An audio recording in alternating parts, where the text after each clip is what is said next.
Bienvenido a tu canal Itnagro.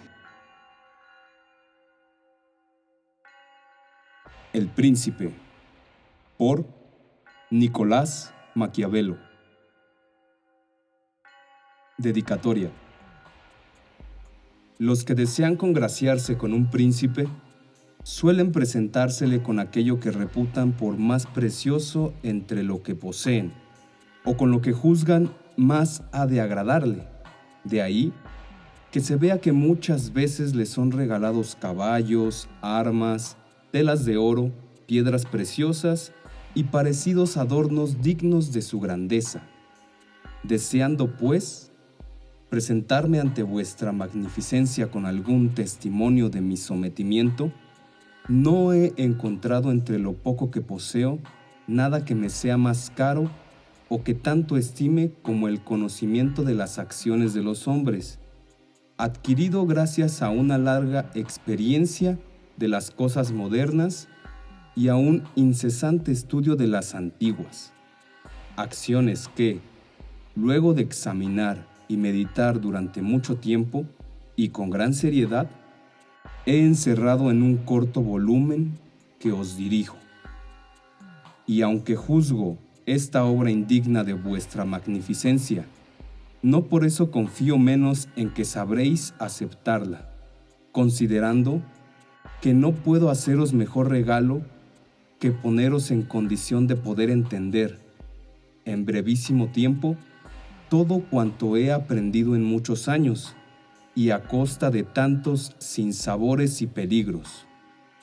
No he adornado ni hinchado esta obra con cláusulas interminables, ni con palabras ampulosas y magníficas, ni con cualesquiera atractivos o adornos extrínsecos, cual muchos suelen hacer con sus cosas, porque he querido o que nada la honre, o que solo la variedad de la materia y la gravedad del tema la hagan grata. No quiero que se mire como presunción el que un hombre de humilde cuna se atreva a examinar y criticar el gobierno de los príncipes, porque así como aquellos que dibujan un paisaje se colocan en el llano para apreciar mejor los montes y los lugares altos, y para apreciar mejor el llano escalan los montes, así para conocer bien la naturaleza de los pueblos hay que ser príncipe, y para conocer la de los príncipes hay que pertenecer al pueblo. Acoja, pues, vuestra magnificencia este modesto obsequio con el mismo ánimo con que yo lo hago. Si lo lee y medita con atención, descubrirá en él un vivísimo deseo mío, el de que vuestra magnificencia llegue a la grandeza que el destino y sus virtudes le auguran. Y si vuestra magnificencia, desde la cúspide de su altura, vuelve alguna vez la vista hacia este llano, comprenderá cuán inmerecidamente soporto una grande y constante malignidad de la suerte. 1. De las distintas clases de principados y de la forma en que se adquieren. Todos los estados, todas las denominaciones que han ejercido y ejercen soberanía sobre los hombres, han sido y son repúblicas o principados. Los principados son o hereditarios, cuando una misma familia ha reinado en ella largo tiempo, o nuevos. Los nuevos o lo son del todo, como lo fue Milán bajo Francisco Sforza, o son como miembros agregados al estado hereditario del príncipe que los adquiere, como es el reino de Nápoles para el rey de España. Los dominios así adquiridos están acostumbrados a vivir bajo un príncipe o a ser libres, y se adquieren por las armas propias o por las ajenas, por la suerte o por la virtud. 2. De los principados hereditarios. Dejaré a un lado el discurrir sobre las repúblicas, porque ya en otra ocasión lo he hecho extensamente. Me dedicaré solo a los principados para ir tejiendo la urdimbre de mis opiniones y establecer cómo pueden gobernarse y conservarse tales principados. En primer lugar, me parece que es más fácil conservar un estado hereditario, acostumbrado a una dinastía, que uno nuevo, ya que basta con no alterar el orden establecido por los principios anteriores y contemporizar después con los cambios que puedan producirse, de tal modo que, si el príncipe es de mediana inteligencia, se mantendrá siempre en su estado, a menos que una fuerza arrolladora lo arroje de él, y aunque así sucediese, solo tendría que esperar para reconquistarlo, a que el usurpador sufriera el primer tropiezo. Tenemos en Italia, por ejemplo, al duque de Ferrara, que no resistió los asaltos de los venecianos en el 1484, ni los de Papa Julio en el 1510, por motivos distintos de la antigüedad de su soberanía en el dominio, porque el príncipe natural tiene menos razones y menor necesidad de ofender, de donde es lógico que sea más amado, y a menos que vicios excesivos le atraigan el odio, es razonable que le quieran con naturalidad los suyos y en la antigüedad y continuidad de la dinastía se borren los recuerdos y los motivos que la trajeron, pues un cambio deja siempre la piedra angular para la edificación de otro.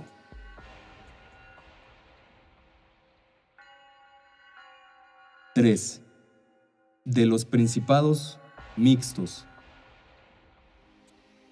Pero las dificultades existen en los principados nuevos, y si no es uno nuevo del todo, sino como miembro agregado a un conjunto anterior, que puede llamarse a sí mismo mixto. Sus incertidumbres nacen en primer lugar de una natural dificultad que se encuentra en todos los principados nuevos, dificultad que estriba en que los hombres cambian con gusto de señor, creyendo mejorar, y esta creencia los impulsa a tomar las armas contra él, en lo cual se engañan, pues luego la experiencia les enseña que han empeorado. Esto resulta de otra necesidad natural y común que hace que el príncipe se vea obligado a ofender a sus nuevos súbditos, con tropas o con 1000 vejaciones que el acto de la conquista lleva consigo, de modo que tienes por enemigos a todos los que has ofendido al ocupar el principado, y no puedes conservar como amigos a los que te han ayudado a conquistarlos, porque no puedes satisfacerlo como ellos esperaban. Y puesto que les estás obligado, tampoco puedes emplear medidas fuertes contra ellos, porque siempre, aunque se descanse en ejércitos poderosísimos, se tiene necesidad de la colaboración de los provincianos para entrar en una provincia. Por estas razones, Luis XII, rey de Francia, ocupó rápidamente a Milán y rápidamente lo perdió, y bastaron la primera vez para arrebatársele las mismas fuerzas de Ludovico, porque los pueblos que le habían abierto las puertas, al verse defraudados en las esperanzas que sobre el bien futuro habían abrigado, no podían soportar con resignación las imposiciones del nuevo príncipe. Bien es cierto que los territorios rebelados se pierden con más dificultad cuando se conquistan por segunda vez, porque el señor, aprovechándose de la rebelión, vacila menos en asegurar su poder, castigando a los delincuentes, vigilando a los sospechosos y reforzando las partes más débiles, de modo que, si para hacer perder Milán a Francia bastó la primera vez con Duque Ludovico que hiciese un poco de ruido en las fronteras, para hacérselo perder la segunda vez se necesitó que todo el mundo se concertase en su contra y que sus ejércitos fuesen aniquilados y arrojados de Italia, lo cual se explica por las razones antes dichas. Desde luego, Francia perdió a Milán, tanto la primera como la segunda vez. Las razones generales de la primera ya han sido discurridas. Quedan ahora las de la segunda. Y queda ver los medios de que disponían o de que hubiese podido disponer alguien que se encontrara en el lugar de Luis XII para conservar la conquista mejor que él. Estos estados, que al adquirirse se agregan a uno más antiguo, o son de la misma provincia y de la misma lengua, o no lo son, cuando lo son, es muy fácil conservarlos, sobre todo cuando no están acostumbrados a vivir libres, y para afianzarse en el poder, basta con haber borrado la línea del príncipe que los gobernaba, porque, por lo demás, y siempre que se respeten sus costumbres y las ventajas de que gozaban, los hombres permanecen sosegados, como se ha visto en el caso de Borgoña, Bretaña, Gascuña y Normandía, que están unidas a Francia desde hace tanto tiempo, y aun cuando hay alguna diferencia de idioma, sus costumbres son parecidas y pueden convivir en buena armonía. Y quien los adquiera, si desea conservarlos, debe tener dos cuidados.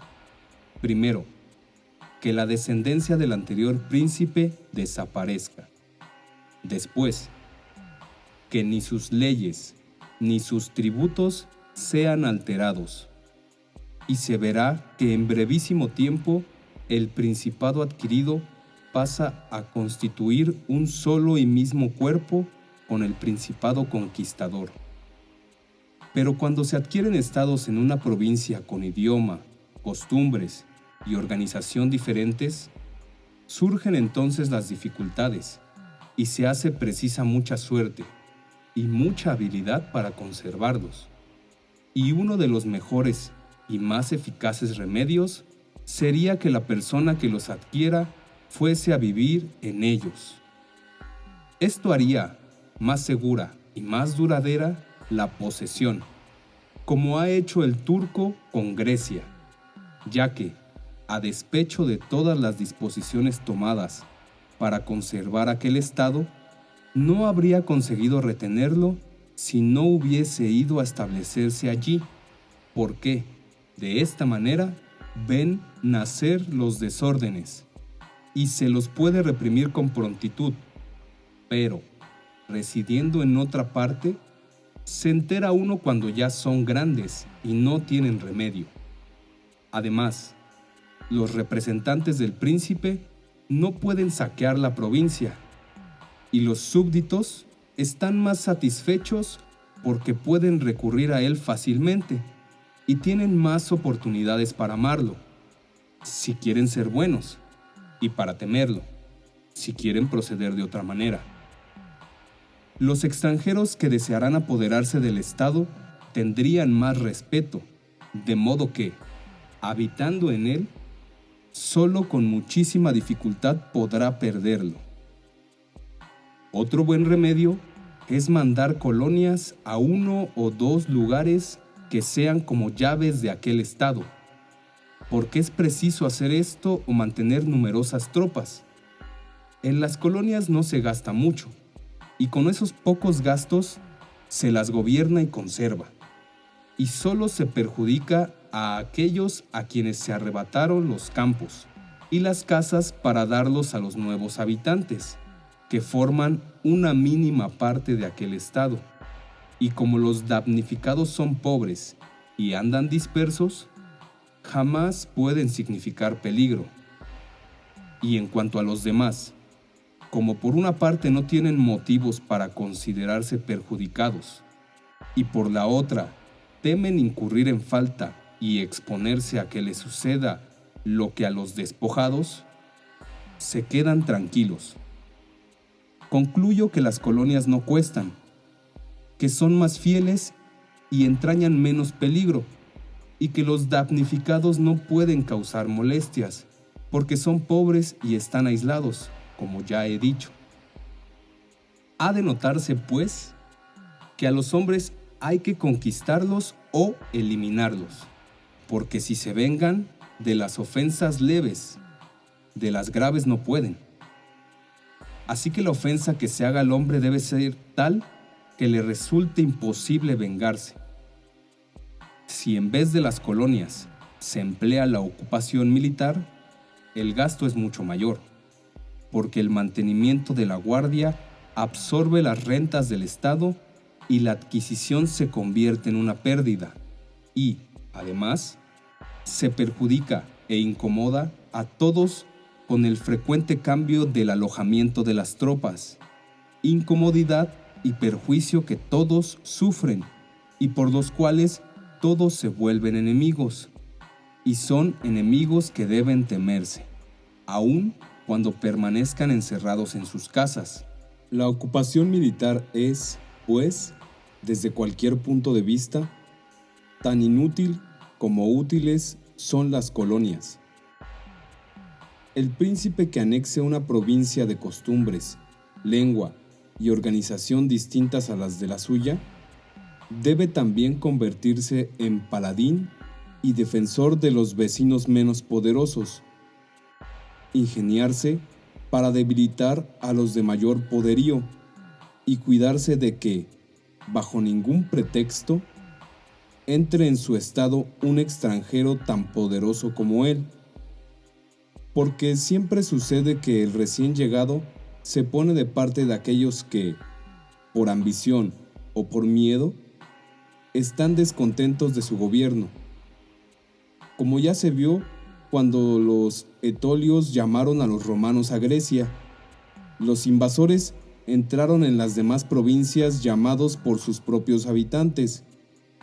Lo que ocurre comúnmente es que, no bien un extranjero poderoso entra en una provincia, se le adhieren todos los que sienten envidia del que es más fuerte entre ellos, de modo que el extranjero no necesita gran fatiga para ganarlos a su causa, ya que enseguida y de buena gana forman un bloque con el Estado invasor. Solo tiene que preocuparse de que después sus aliados no adquieran demasiada fuerza y autoridad, cosa que puede hacer fácilmente con sus tropas, que abatirán a los poderosos y lo dejarán árbitro único de la provincia.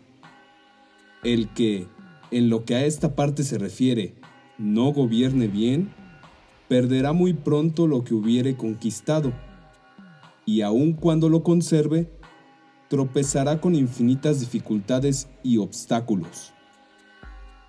Los romanos, en las provincias de las cuales se hicieron dueños, observaron perfectamente estas reglas.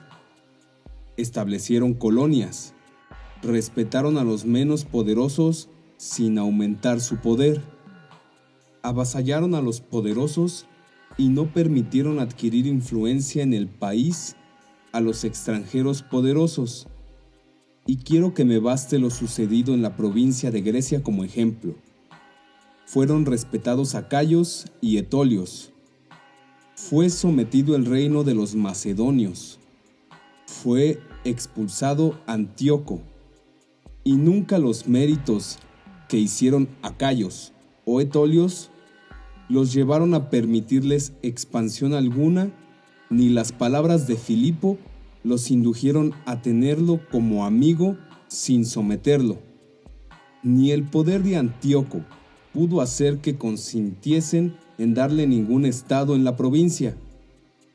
Los romanos hicieron en estos casos lo que todo príncipe prudente debe hacer, lo cual no consiste simplemente en preocuparse de los desórdenes presentes, sino también de los futuros, y de evitar los primeros a cualquier precio, porque previniéndolos a tiempo se pueden remediar con facilidad, pero si se espera que progresen, la medicina llega a deshora, pues la enfermedad se ha vuelto incurable.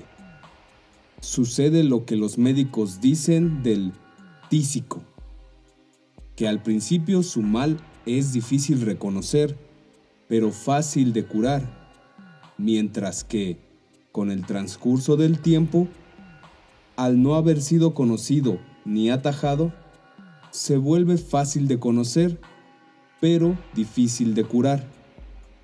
Así pasa en las cosas del Estado. Los males que nacen en él, cuando se los descubre a tiempo, lo que solo es dado al hombre sagaz, se los cura pronto, pero ya no tienen remedio cuando, por no haberlos advertido, se los deja crecer hasta el punto de que todo el mundo los ve. Pero como los romanos vieron con tiempo los inconvenientes, los remediaron siempre y jamás les dejaron seguir su curso por evitar una guerra, porque sabían que una guerra no se evita, sino que se difiere para provecho ajeno.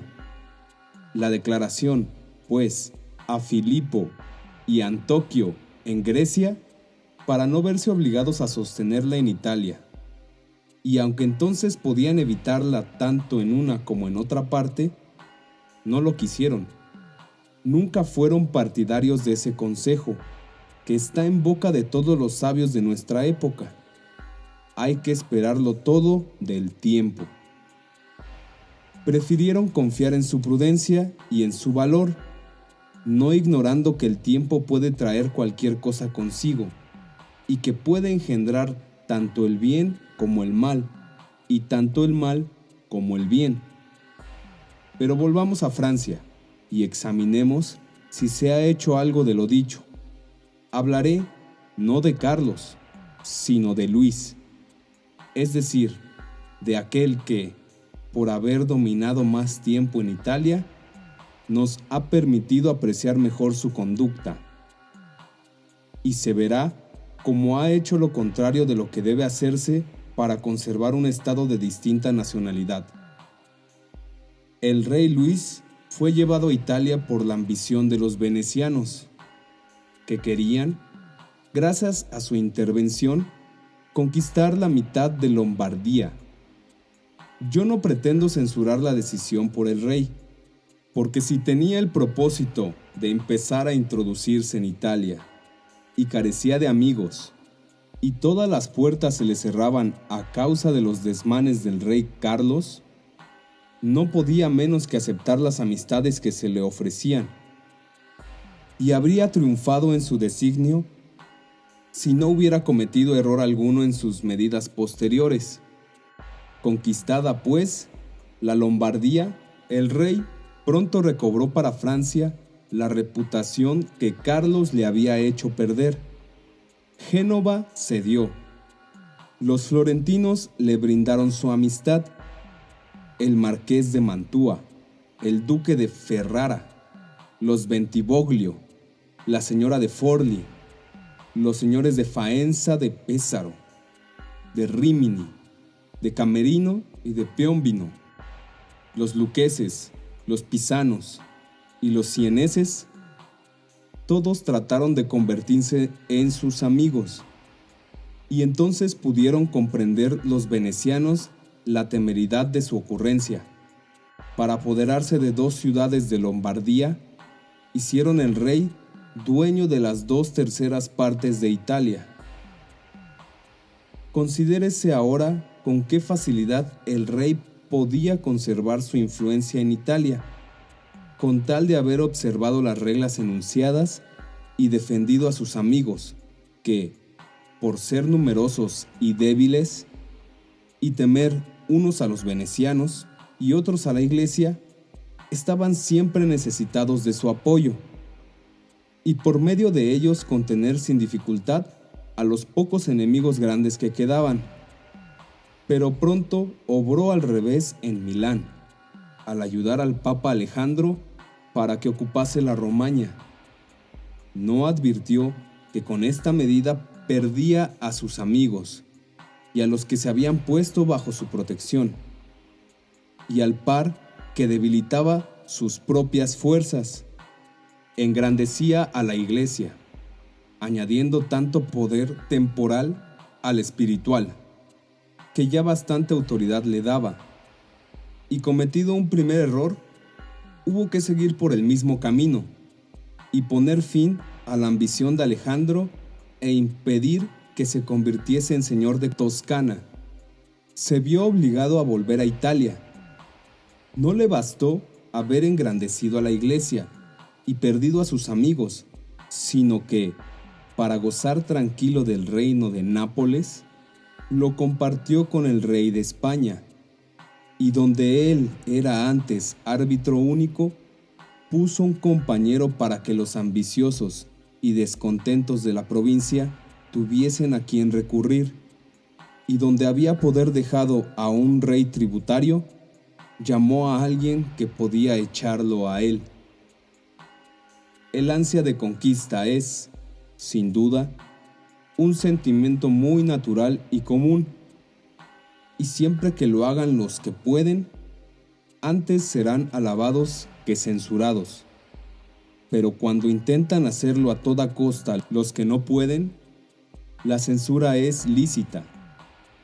Si Francia podía, pues, con sus fuerzas, apoderarse de Nápoles, debía hacerlo. Y si no podía, no debía dividirlo. Si el reparto que hizo de Lombardía con los venecianos era excusable porque le permitió entrar a Italia, lo otro, que no estaba justificado por ninguna necesidad, es reprobable. Luis cometió, pues, 5 faltas. Aniquiló a los débiles. Aumentó el poder de un poderoso de Italia. Introdujo en ella a un extranjero más poderoso aún. No se estableció en el territorio conquistado y no fundó colonias. Y, sin embargo, estas faltas, por lo menos en vida de él, podían no haber traído consecuencias desastrosas si no hubiese cometido la sexta, la de despojar de su estado a los venecianos. Porque, en vez de hacer fuerte la Iglesia y de poner a España en Italia, era muy razonable y hasta necesario que los sometiese. Pero cometido el error, nunca debió consentir en la ruina de los venecianos, pues poderosos como eran, habrían mantenido a los otros siempre distantes de toda acción contra Lombardía, ya porque no lo hubiesen permitido, sino para ser ellos mismos los dueños, ya porque los otros no hubiesen querido arrebatárselo a Francia para dársela a los venecianos, y para atacar a ambos a la vez les hubiera faltado audacia. Y si alguien dijese que el rey Luis cedió la Romaña a Alejandro y el reino a España para evitar la guerra, contestaría con las razones arriba enunciadas, que para poder evitar una guerra nunca se debe dejar que sin desorden siga su curso, porque no se la evita, sino se la posterga en perjuicio propio. Y si otros alegasen que el rey había prometido al Papa ejecutar la empresa en su favor para obtener la disolución de su matrimonio y el capelo de Rouen, respondería con lo que más adelante se dirá acerca de la fe de los príncipes y del modo de observarla. El rey Luis ha perdido, pues la Lombardía, por no haber seguido ninguna de las normas que siguieron los que conquistaron provincias y quisieron conservarlas, no se trata de milagro alguno, sino de un hecho muy natural y lógico. Así se lo dije en Nantes al cardenal de Rouen, llamado el Valentino, como era llamado por el pueblo César Borgia, hijo del Papa Alejandro. Ocupaba la Romaña. Como me dijera el cardenal de Rouen, que los italianos no entendían nada de las cosas de la guerra. Yo tuve que contestarle que los franceses entendían menos de las que se refieren al Estado, porque de lo contrario, no hubiesen dejado que la Iglesia adquiriese tanta influencia.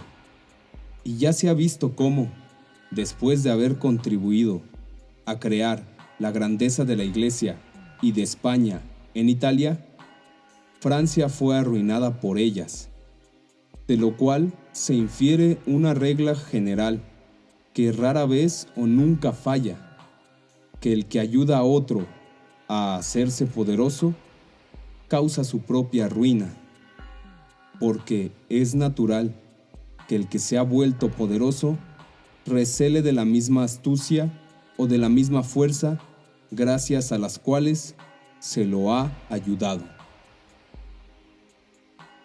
Muchas gracias por escuchar este canal. Te sugiero suscribirte y activar la campanita para recibir las notificaciones y compartir.